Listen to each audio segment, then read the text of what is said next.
bringing you in-depth discussion from one of the most read group of online writers covering the Edmonton Oilers. Are you ready for Oilers Overtime? Join us as we talk news, rumors, trades, player grades, game results, and more, all featured on one of the most glorified teams in the NHL, from the great one to the next one, from the boys on the bus to the decade of darkness. This is Oilers Overtime. Hey there, everybody. Welcome to another edition of THW Oilers Overtime. My name is Jim Parsons. I'm here with thehockeyraiders.com. We're -1. Colton couldn't be with us tonight, but we still got two of our leading Oilers, what do I want to call you guys? Insiders, opinionated, columnists, contributors. Yeah. Julian Mongillo is with us. Julian, how are you doing, buddy? I'm good. My brain's in a little bit of a blender with all these rumors swirling around. So tomorrow's going to be a fun time, or I guess today when you listen to this, but Seattle expansion draft and lots of names swirling around. Yeah, well, it's fun. It makes it easy for us to do these shows because there's never shy of content to talk about. And last week's show was really popular, so that was really cool. Brian Swane's with us as well. Brian, how are you? Yeah, doing well. This is nuts. I just found out a few minutes ago that they're releasing the schedule on Thursday too. So it's just like one day after another right now. So utter chaos. Everyone buckle up. Yeah, you know, it couldn't be a better time to be a fan if you like the drama that surrounds the off-ice stuff that goes on in the NHL, because this is perfect, right? We've got the expansion draft, we've got the schedule, then we've got the entry draft, then we got a little bit of a break, but the roster freeze or trade roster freeze comes off. Everybody can do what they're going to do. And then the free agency period starts on the 28th. So it's all right around the corner. Lots of Oilers related stuff though. So we're going to focus mostly on that. But before we get there, and I sort of warned you guys we're going to do this before we hit record here. We should probably talk about, the elephant in the room, because everybody's talking about it. And even though it might not directly affect the Edmonton Oilers, it's certainly worth, chatting about. We don't want to ignore it. Julian, I'll go to you first. What's your first take, first impression, stuff on Carey Price? What do you figure is going on here? Yeah, that's part of why my brain's in a blender. I think that it's crazy that his name's out there on the market, but I mean, if I'm Seattle, I think I would strongly consider taking him. I think it's a no risk, high reward situation for them. I see it as a way. I know it's a big cap hit at 10.5, but you're getting a star goalie, and if he's not healthy, I mean, you can LTIR him and just use that cap space to make other moves. And I don't really think there's anything else that is of major, I guess, asset or for that the Kraken could take from that roster. I think Paul Byron and Drouin might be the other two that would be on there, but their cap hits are a little bit too high for my liking as well. So I think that it's a no risk, high reward situation, and maybe they could even, if he doesn't work out, if Price doesn't work out for them, they could retain some salary and flip him for even more assets to a different team. Yeah, I suppose if you're going to spend, is this your argument? If you're going to spend the money, spend it on a guy like Carey Price. Yeah, why not?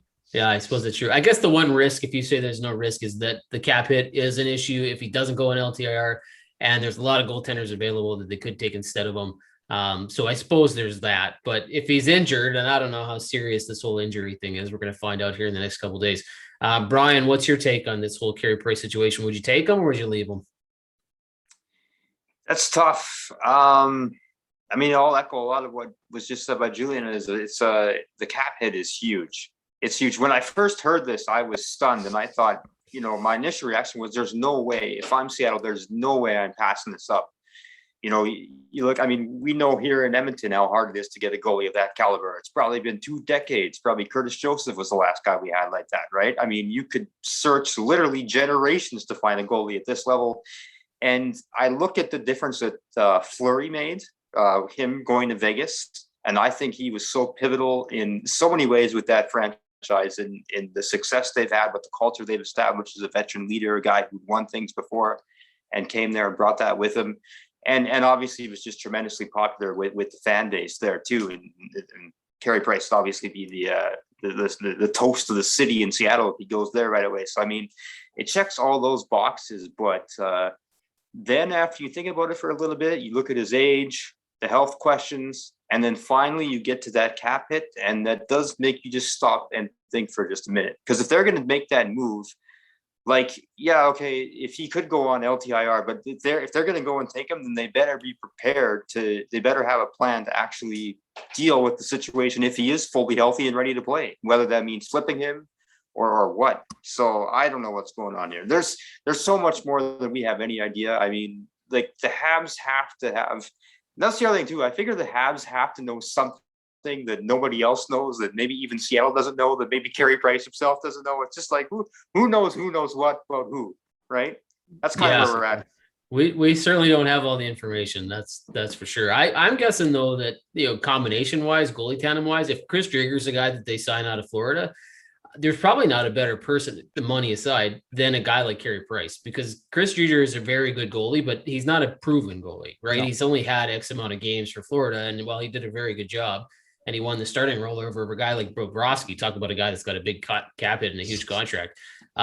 You don't know what you're getting. So if they sign him for 3 years and he winds up not being as good as he was last year, you're going to want a guy like a Carey Price or something in Seattle to back him up or be a 1B or a 1A or whatever, right? And if he's kind of hurt and Driedger runs your starting thing and he's totally fine, and you've got the best goalie tandem in the NHL, hands down, right? Yep. Like it's not even close, because right now it's probably Montreal with Jake Allen and Carey Price. Now, if Carey Price goes to Seattle, now you've got Driedger and Carey Price. You've got the best tandem in the NHL. So it's not a bad way to start your stuff. But the 10.5, the cap hits the thing, right? Because you're going to sell merch and you're going to sell jerseys and you're going to all that money back that you're spending on Carey Price. But it's the cap hit and what you can't do with that money in other places where you want to be tough down the middle or get your defenseman lined up, all that stuff. So I don't know. Like I'm 50-50 that they take them. I do legitimately think there's a shot they'll take them. I don't imagine that they do. I think if I had to put money down, a $5 bill on this thing, I don't think they'll take them. But I think it's a lot more serious than people are giving it credit for. I don't think you can just wash it and go, yeah, they're not going to take them. Like, I think they're seriously considering it, and the ownership is giving them a green light to do it. So if they're ready and they think he's going to be the guy, I don't know why you wouldn't do it. I suppose think the Habs want them to take him. Say that again. Do you guys think the Habs want the Kraken to take him? I don't know the answer to that question, to be totally honest with you, because I don't know exactly what's going to happen in Montreal with no Shea Weber, no Philip Deneau, probably.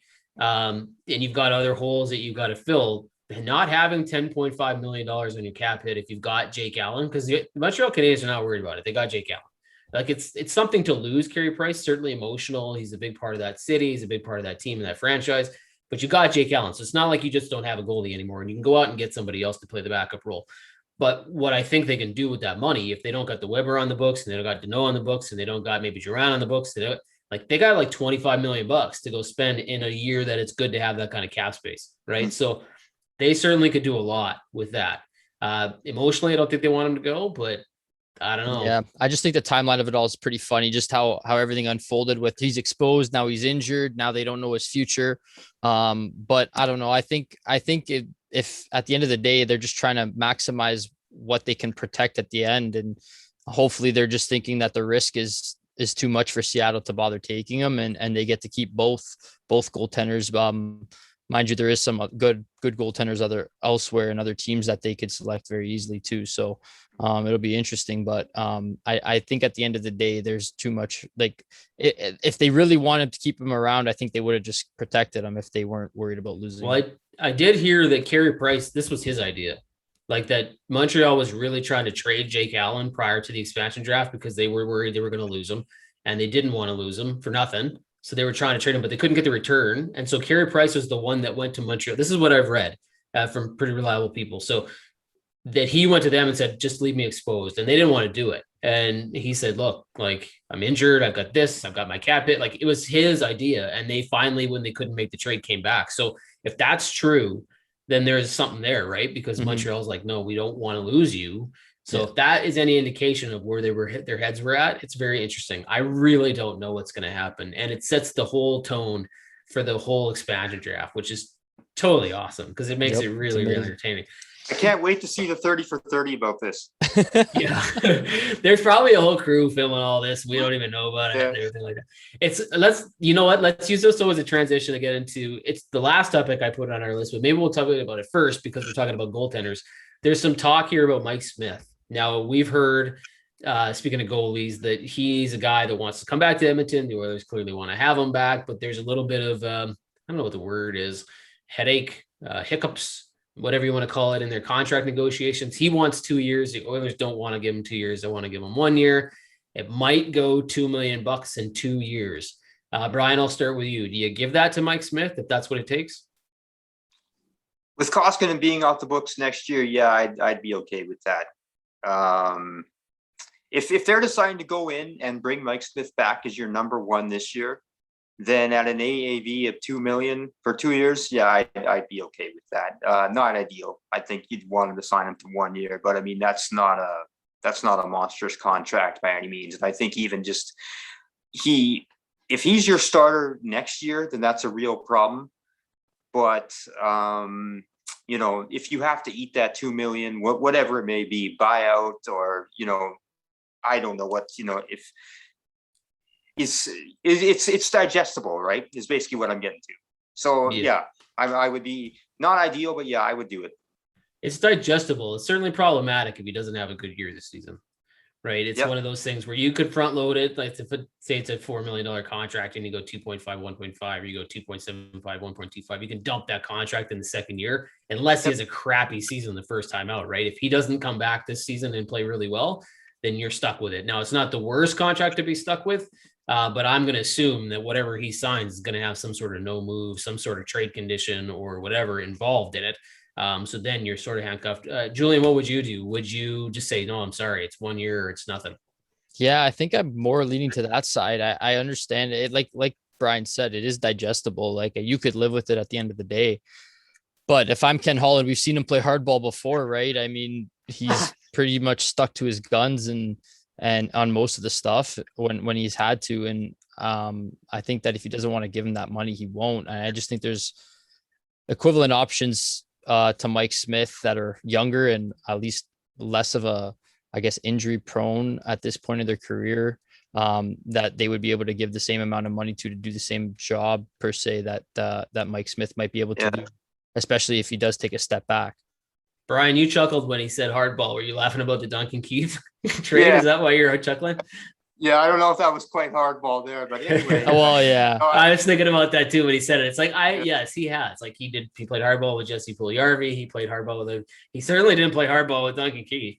No, but I think he stuck to his guns. I guess that's the better word in saying like this was his guy and he's going to go get him and pay the price that he has to pay to do it.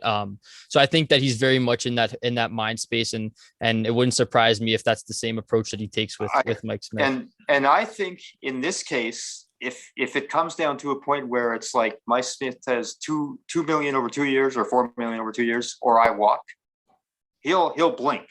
In that case, like I think he's that bought into Smith, or it has that strong of an opinion of Smith and feels he's that important to the team, whether we agree or not. That's what I think Holland's head is at. I also think Tippett plays a big role in that too. I was just gonna say he's got to be chirping. Yeah, that relationship between Dave Tippett and Mike Smith is really a tight one. Yeah, for sure. And I do agree with you, Julian. I don't know that he played hardball with the Duncan Keith trade, but what he does do is when he's made up his mind, whether it's I want you or I don't want you, it's hard to get Ken Holland off of that. Like he just, whether the fans agree with it or whatever, when he's decided he's going to do something, that's what he's going to do. It's an old school approach. Yeah, absolutely. Okay. So for me, Mike Smith, I would like him back, but I also think that I really think there's going to be a shakeup here. I don't know how he's going to move the Koskinen contract, and I don't know what he's going to do exactly here, but I think Ken Holland's going after. I think he's allotted a certain amount in where we're going to go next with the defense. I think he's allotted a certain amount for that left winger. I think he's allotted a certain amount for the goaltender he wants to go after. And I don't think it includes one of either Koskinen or Mike Smith. So I think he's going after somebody.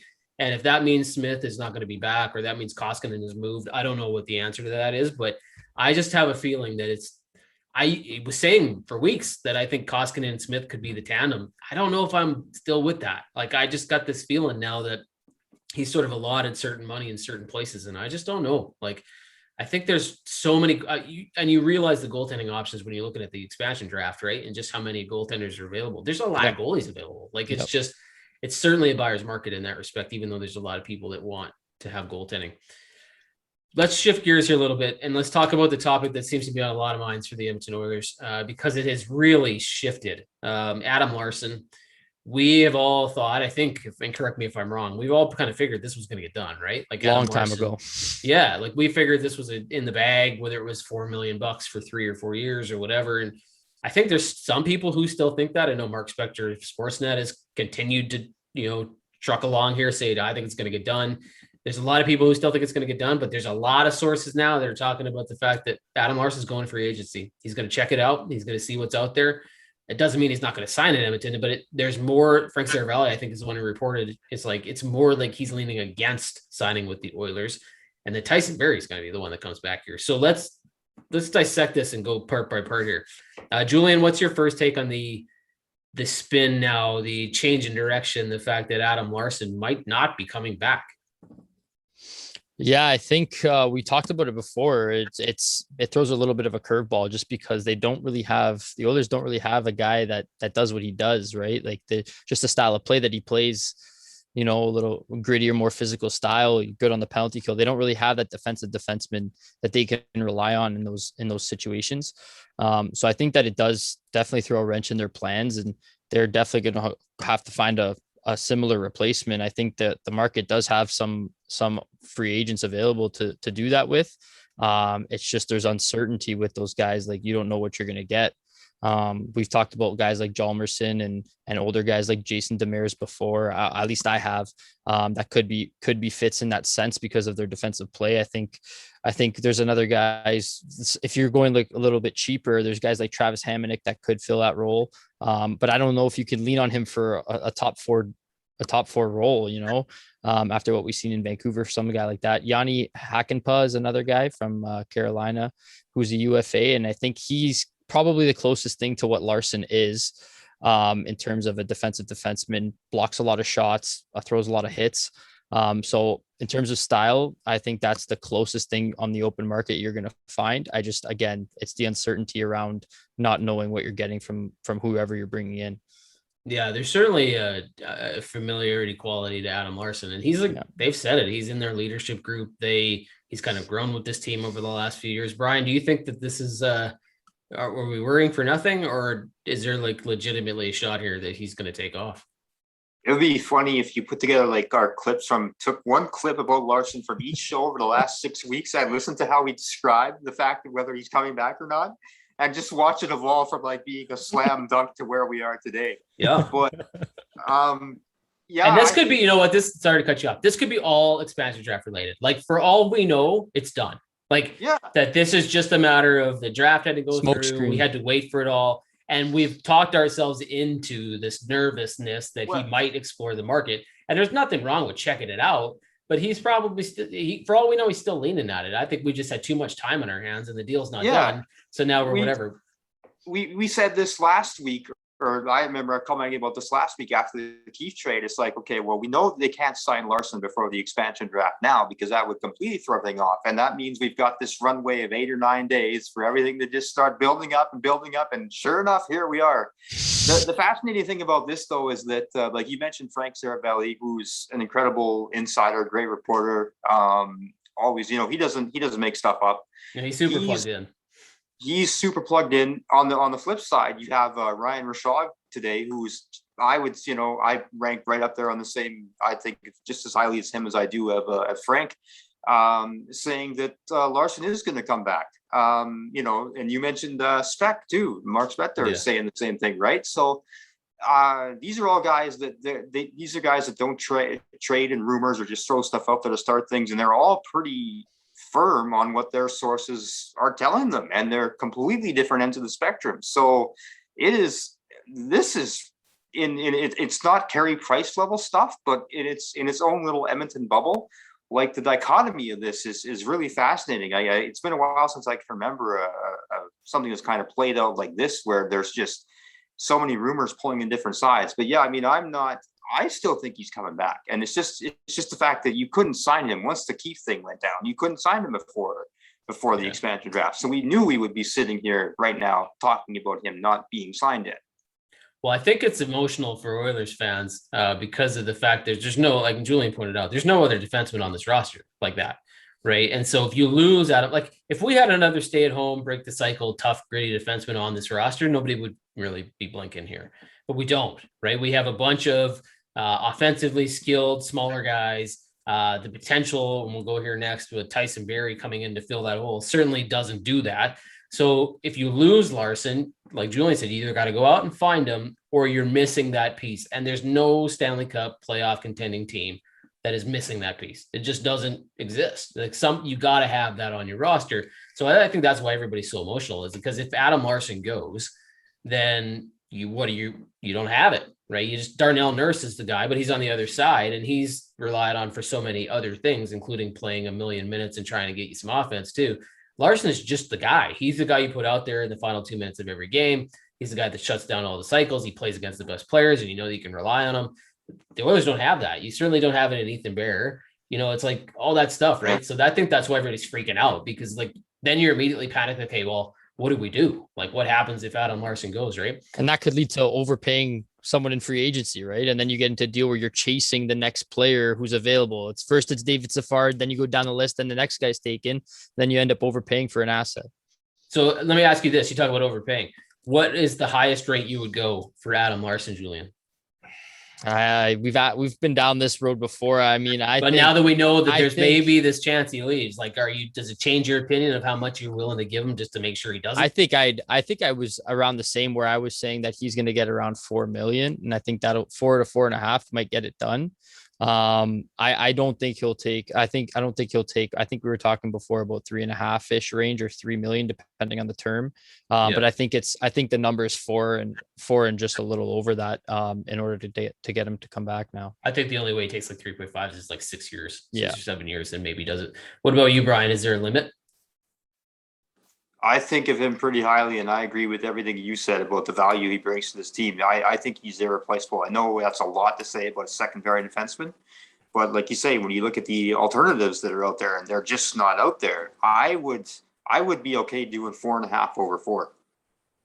Yeah. I'm good with that. Yep, that's fine. I don't think that's unreasonable. Like, it seems like more than maybe they wanted to spend, and it's a little bump in his previous salary, which isn't exactly the way you want to go in a flat salary cap, but it's not unreasonable. 4.5. He's not that old.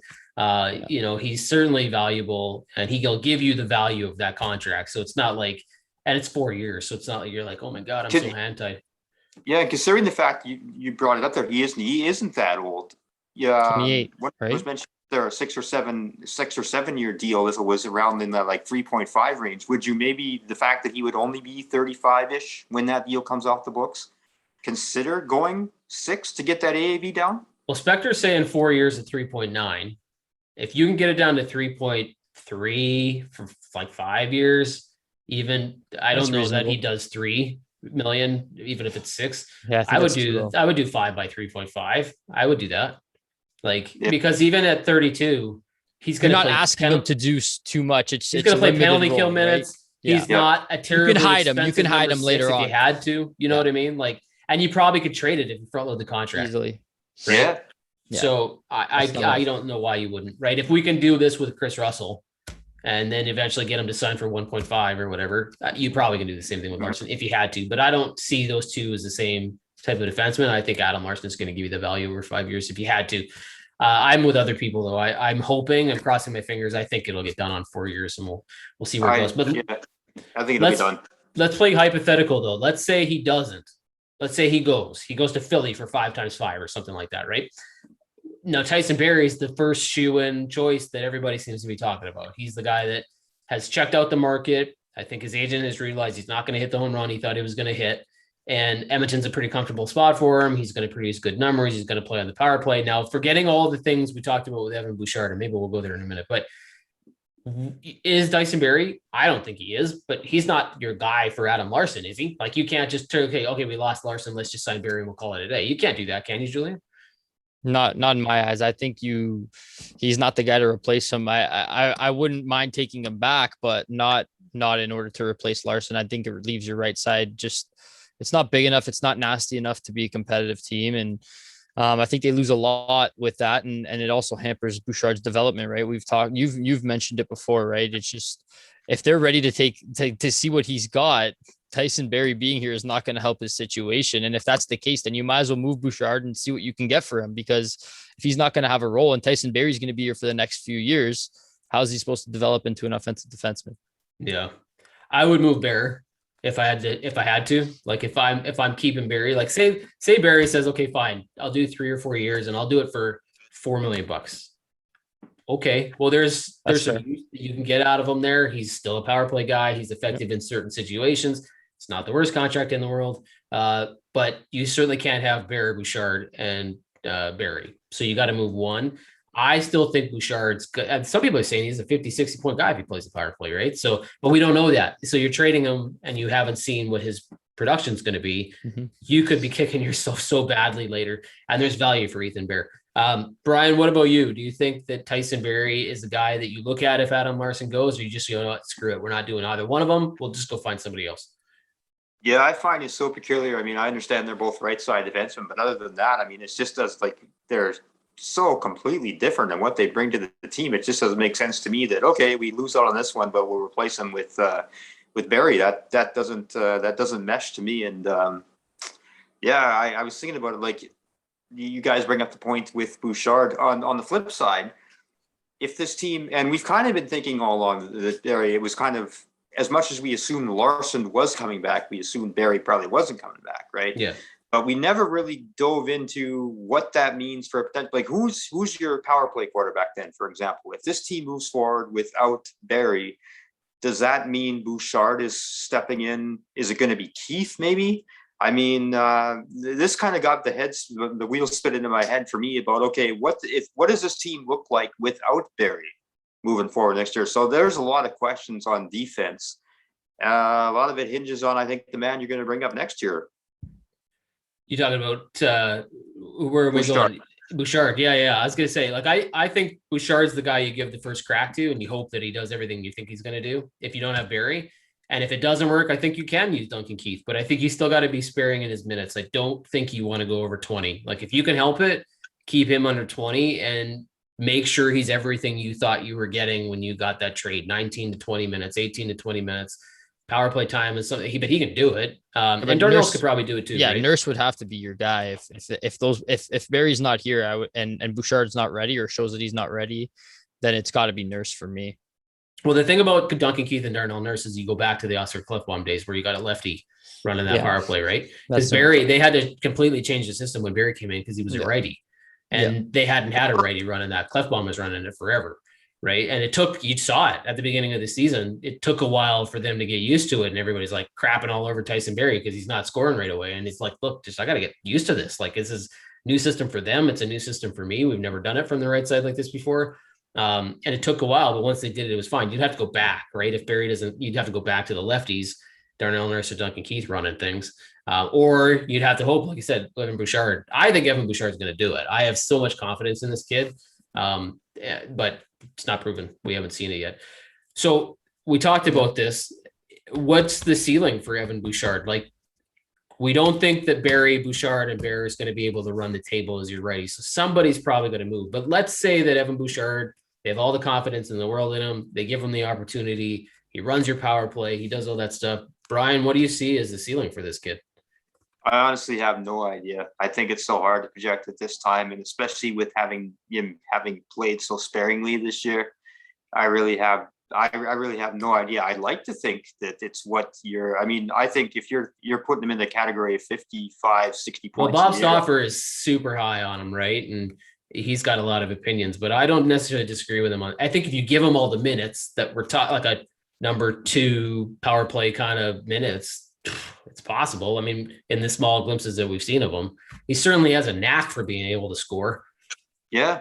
I just honestly, we haven't seen enough of him one way or another to really get a strong, but you have to, and that's what I think speaks so strongly to the fact that it's time to figure, I mean, this can't continue. You gotta do something with this guy to figure out what you got. Because if you are sitting on a guy with the potential to quickly become a 55, 60 point producer on the back end, well, I mean, let's stop messing around here, right? And if not, well, then you need to figure that out so you can move forward and find out who is going to be that guy for you when this team is contending for a championship over the next few years. Are we at the point now, Julian, where we're over ripening Evan Bouchard? Like, there's talk about making sure they don't come in too early, but are we now saying, hey, look, if we don't use them, and when I say we, Ken Holland, if Ken Holland and Dave Tippett don't use him, you've over ripened this kid. Like, he's now past the point of, it's probably not too late. It's probably never too late, but like, you got to get him in. So would you say, you know what, sorry, no Larsson, not going with Barry. Evan Bouchard's my guy. Yeah, I think that's the mentality they'd have to take on this whole thing. I think that you risk losing the prospects' trust in their management to develop them. You know what I mean? So if he starts to see that he's still not a regular player, he's going to ask himself, what more do I need to do to get into the lineup here? And is this the spot for me now? Because if they don't trust me to come into the lineup and show them what I can do, or at least give me the opportunity to succeed, then why am I here? So I think you run the risk of that. I think that this year is going to be the year that they try this out and experiment with this full time, whether Barry's here or not. I think that it's going to be Bouchard first and take most of that load. And I think that he has a realistic guess on my part would be 35 to 40 points if he's going to play a power play unit. I would be happy with him to be able to put up 35 plus points in a season here. Yeah, no, I think the Oilers would be comfortable with that too. I think the 50-60 that Stauber's mentioning is like high end. Like, if everything goes perfectly, that's where he could get, right? I don't anticipate that he would get there, but you never know, right? If you got him on the power play, the Oilers power play is the most dangerous power play in the league. Like, can last make 2 me years good. running, right? Yeah, for sure. Talk about Barry wanting to come back. That's why he wants to come back, right? It's the perfect opportunity. All right, so last question of the show. We'll switch gears completely, but we're going to talk about the expansion draft, which, as people watch this video, will be today. But we've been talking about it forever. Is there a person on the unprotected lists from the 30 teams that made players available? Was there anybody, one, Brian, that surprised you? And two, anybody on that unprotected list that you'd be like, this should be a guy the Oilers target? Killorn in Tampa Bay is a guy that I really like. I've always, and he really surprised me too. There was obviously a lot of surprise names. We've already talked about Carey Price and the whole, Tarasenko situation and all that. There's a lot of surprise names on these lists, but Killorn to me really jumped out. I think that just shows how deep they are in Tampa Bay, that they have to leave a guy that caliber exposed. But I think he could be a tremendous addition to the Oilers. I think, we know about they're still looking to add depth at center. He would immediately give you that. He has championship experience, and I just love his all around game. So that would be the one guy that jumps out to me. Everyone else, it seems, not everyone else, but a lot of the big names on that list all kind of have an asterisk next to them. It's like either there's a health situation, or it's like, the cap hit is really questionable. Maybe they're past their prime. But he would be the one guy that if there was one dude that I would target out of everyone who's left unprotected that was realistic, he would be the guy. Yeah, he certainly showed well in the playoffs, and we know what he can do. I don't know do you have any idea what his salary cap hit is? I don't remember, but it's not terribly cheap, is it? I'm gonna say it's like in the 3-4. I don't know exactly. I think somewhere around there, but I do think that he had some ties, like emotional ties to Tampa. Like, I think he really wants to stay there. So I don't. Well, nobody wants to leave Tampa. I mean, yeah, of course, but I mean, like, it might be harder to pry him away from Tampa, considering they kind of need those cheaper guys that can produce a top 6 role. So might be tough to grab him. Yeah, well, when you consider that he's one guy to no trade or no move. Yeah, Tampa's a tax-free state, so they don't have to worry about any of that stuff, right? Getting people to leave Tampa Bay is going to be very, very challenging. And if you saw what the Rangers are supposedly giving Barclay Goodrow, 6 years, $3.6 million or whatever it is, that's a big amount of money for that dude. Like, I don't know what Killorn's already got a contract, but still, like, to get people to leave Tampa Bay and be happy going somewhere else, you're going to have to pay, especially if you want to keep them and stuff like that. What's the latest rumor for Goudreau now? The Rangers are going to sign him, I think, 6 years, 3.6 per season. Wow. Yeah. Wow. Like, big money, right? Julian, is there a guy that you were surprised by that's on your list here? I got a couple. I think Zadorov in Chicago could be an option if you're looking for a replacement for Larsson. He's RFA, but he is exposed, so who knows what they're looking to do. I mean, they passed on him already to keep some other players in their system. So that could be an option. I think he's still pretty young, 26 years old. And another guy is Colin Miller in Buffalo, which, again, similar to what Larsson could provide. I think he's 28 and on a similar 3.3 cap hit or something around there. So I think both those guys, if you're looking for Larsson replacements, if it's not going to work out, could be options. And Miller probably won't cost you too much to get him off of Buffalo, considering the state of their organization.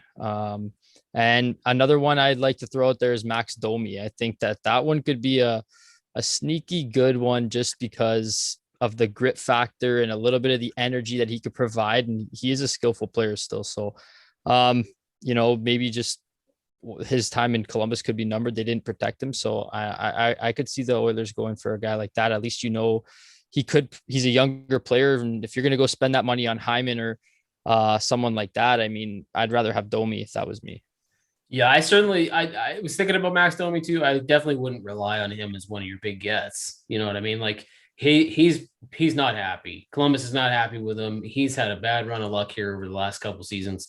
So he's going to have a chip on his shoulder and something to prove. And somebody is 50-50 chance somebody's going to be very happy picking him up. But he's got a decent contract on him. So it's not like he's going to be a super cheap get for anybody.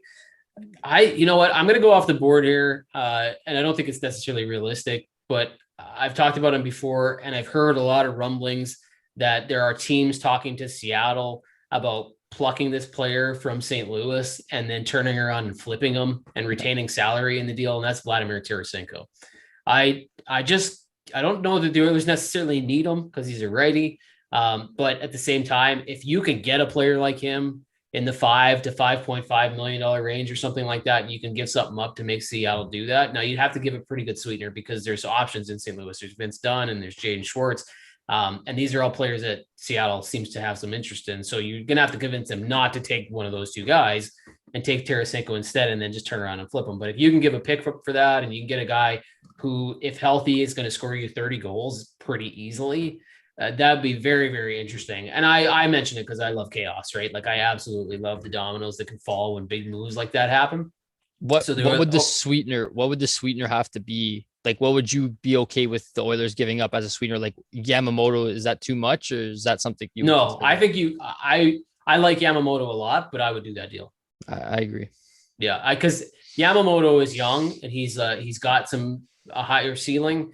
I don't know if he can pull it together like a Brendan Gallagher or another player that's his size with that. I don't think he's not going to be what Tarasenko was going to be at the end of the day. So I think the downside of that, and people are going to crap all over me and you for this on the comment section, I'm sure, is that Tarasenko's got 2 years left and he's a $7.5 million player. So if he's 5.5, now he's way higher than Yamamoto.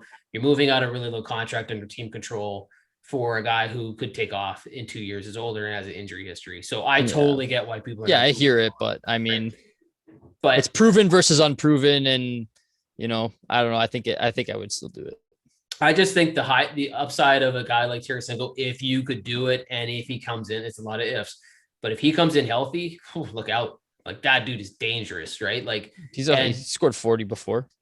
Yeah. Oh, like he's easily one of the NHL's more elite scorers when he's on and when he's healthy, and he's playing Tarasenko hockey, right? And he's another guy, got something to prove, really wants to come back and bounce back. I think he's playing for more than just, okay, I'm in a new situation, right? Like I really think he's going to explode wherever it is he wants to. St. Louis does not want him. He does not want to be there. I don't think Seattle necessarily wants him.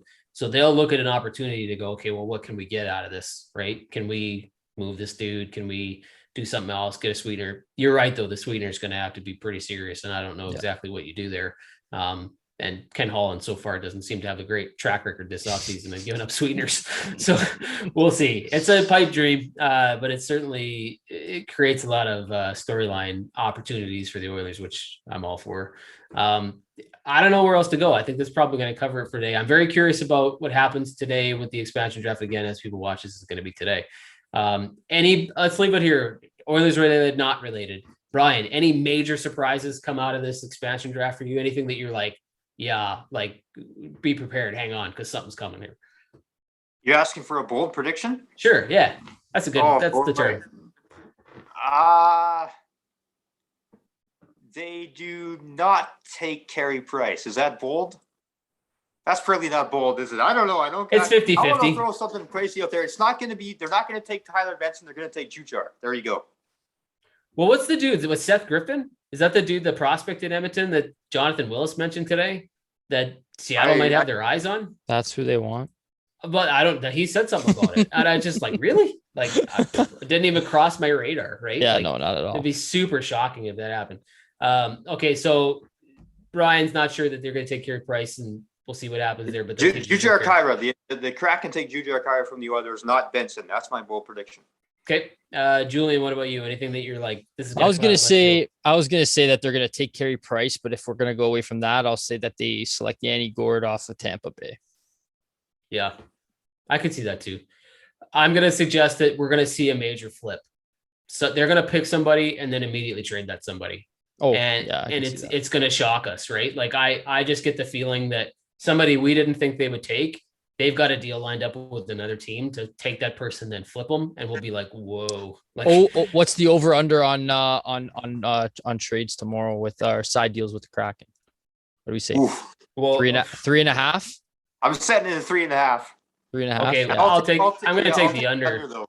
Yeah, we'll take the under. I'm going to take the over. I just think the price is so high, right? It's different after they make the picks, maybe, right? Like if you've got that deal worked out and then you work something out with the player. So are you counting like prior to the draft selections being made to avoid someone taking somebody? Or well, I would think after the draft even flipping them after, I think that would include a side deal because it's already premeditated. You know what I mean? Yeah. I'll take the over then. I think we're going to see some deals that come out, trickle down after it's done. Yeah. Because it's not the same as Vegas, but look what Vegas did. They just loaded up on defensemen and they traded half of them. Exactly. Right. Like, so it's possible they're going to do that, but I think Seattle's going to go a different direction. I think they're going to load up on centers. I don't be smart. Well, Vegas screwed that up royally, right? Like they did not do that. Nope. And I think Seattle's going to, and Ron Francis is a guy who doesn't necessarily go big physical style hockey. He's like skilled dude, right? Like reliable, smart players with some skill. And you got to have good centers if you're going to play that kind of hockey. So it'll be very interesting. All right, guys. That's for sure. Well, it's going to be fun to watch. We'll see, and we'll probably have lots to talk about when it's over. We'll have the entry draft. I think I don't know the entry draft date, but it's probably Friday, before we do the next show, right? Yeah. I think it's Friday. So we'll have to cover Saturday. Yeah. We'll have to cover both of those on next week's show, and Colton will be back with us to talk about that too. All right, everybody. Well, I appreciate you tuning in. Another edition of THW Oilers Overtime. My name is Jim Parsons here with Brian Swane, Julian Mongillo. Thank you for joining us. Hit the like button, subscribe button, get the notifications for future videos, and we'll talk to you next week. Oh, by the way, I'm going to be on holidays, so I'll be coming into you from the beautiful British Columbia when we do the video next week. So it'll be awesome. Right on, guys. Okay, we'll talk to you next week. Thanks everybody for watching. Enjoy the expansion draft. Enjoy the NHL entry draft. And we'll talk to you next week.